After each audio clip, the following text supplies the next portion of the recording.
Hello, എല്ലാവർക്കും ഞങ്ങളുടെ ഹൃദയം നിറഞ്ഞ വിഷു ആശംസകൾ കേട്ടോ. അപ്പോൾ എല്ലാവരുടെയും ഈ വർഷം അടിപൊളിയായിരിക്കട്ടെ. രാവിലെ തന്നെ വിഷുക്കണിയൊക്കെ കണ്ടിട്ട് ഞങ്ങൾ അമ്പലത്തിലേക്ക് പോവുകയാണ്. അടുത്തുള്ള അമ്പലമാണ്. ആക്ച്വലി ഇന്ന് എനിക്ക് ഗുരുവായൂർ പോയി വിഷുക്കണി കാണാൻ പ്ലാൻ ഉണ്ടായിരുന്നു. പക്ഷേ കുറച്ച് കാരണങ്ങളെല്ലാം കണ്ണന് ചിലപ്പോൾ എന്നെ ഇപ്പോൾ കാണാൻ ഇഷ്ടമുണ്ടാവില്ലായിരിക്കും. അങ്ങനെ അടുത്തുള്ളൊരു അമ്പലത്തിൽ വന്നു. അവിടുന്ന് മഞ്ചാടിയൊക്കെ പെറുക്കി ദർശനമൊക്കെ കഴിഞ്ഞിട്ട് ഓടി വന്നു. കാരണം ഹസ്ബൻഡ് ഇന്ന് ഓഫീസുണ്ട്. അപ്പോൾ ഓടി വന്ന് ഞാൻ ഇഡ്ഡലി ഉണ്ടാക്കാനായിട്ട് മാവൊക്കെ സെറ്റാക്കി. സാമ്പാർ ഞാൻ ഇന്നലെ രാത്രി 12 മണിക്ക് വെളുപ്പിന് ഉണ്ടാക്കി വെച്ചിട്ടുണ്ടായിരുന്നു. എന്നിട്ടാണ് കണി ഒരുക്കാനൊക്കെ പോയത്. അപ്പോൾ ഇത് ഇഡ്ഡലി ദോശ എളുപ്പം എനിക്കത് ഇഡ്ഡലി ആയിരിക്കും എന്ന് ഓർത്തിട്ട് അപ്പോൾ കുറച്ചധികം നമുക്ക് ഒറ്റ ട്രിപ്പിൽ കിട്ടുമല്ലോ. അങ്ങനെ ഇഡ്ഡലിയും സാമ്പാറൊക്കെ ആയിട്ട് ഞങ്ങളുടെ ബ്രേക്ക്ഫാസ്റ്റൊക്കെ അങ്ങനെ കഴിച്ചു.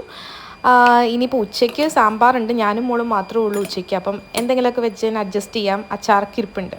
അപ്പോൾ എല്ലാവർക്കും ഒന്നുകൂടി ഹാപ്പി വിഷു കേട്ടോ. Tata, bye bye.